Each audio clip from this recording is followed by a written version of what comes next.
Welcome to Cosmopolitics and Human Live Chat on Is Trump Making China Great Again? Chat about whether China is kind of, taking advantage of, President Trump, this new administration's new policies.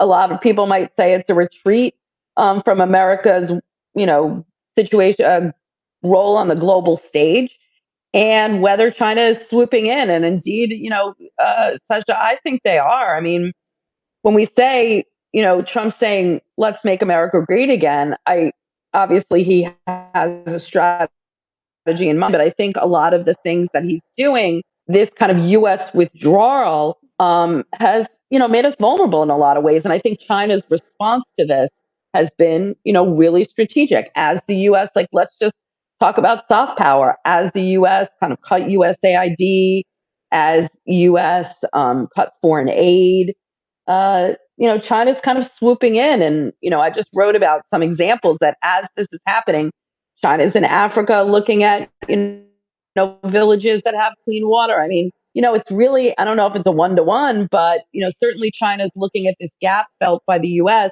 and certainly taking advantage of it. Well, I also host the International Spy Museum's podcast, Spycast, and it's either next Tuesday or the Tuesday after that. We'll actually have examples of Chinese espionage.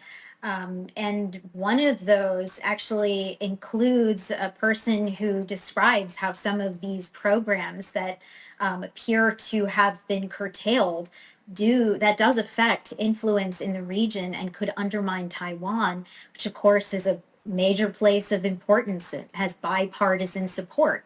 But I will say that in terms of is this making China great again, I don't have a yes and I don't have a no. I have more of Right. a old Facebook relationship status. It's complicated answer. Right. And that's because number one, we talked about Mike Waltz. Secretary of State Marco Rubio, Trump has China hawks in his administration. Right. And Exactly. I find it quite interesting that after he was reelected, he invited Xi Jinping to come to the inauguration. That was an interesting move. But if we look back at the first term, he was really the first president to sound alarm bells about the threat of China. I think Obama was starting to get there, but the clearest warning came from Trump, and it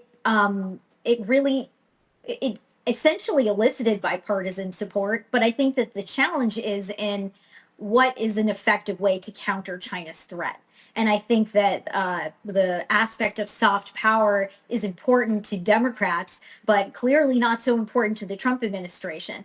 And so areas that I'm hoping that I can get into with you have to do with things like tech and cyber.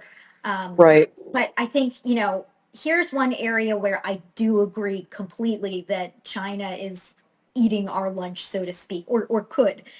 The firing of thousands of government workers, in the Pentagon, some at the CIA, there are some at NSA, Homeland Security.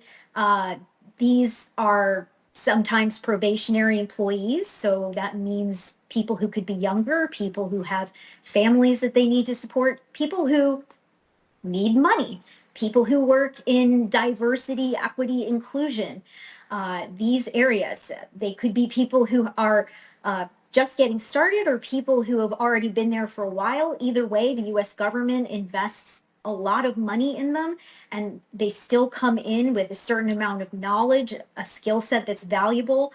And I've had conversations with people who have worked in counterintelligence, former senior officials who are very concerned about the threat that China could take advantage of these newly terminated employees, people who have been hastily terminated, like 15 minutes, don't check your computer, get out of the building.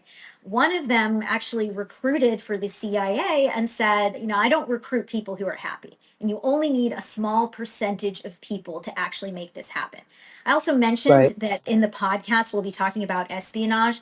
There's actually an incident that a person told me about whereby a fake company was created to recruit people who had security clearances. So the Chinese intel services could basically erect a fake company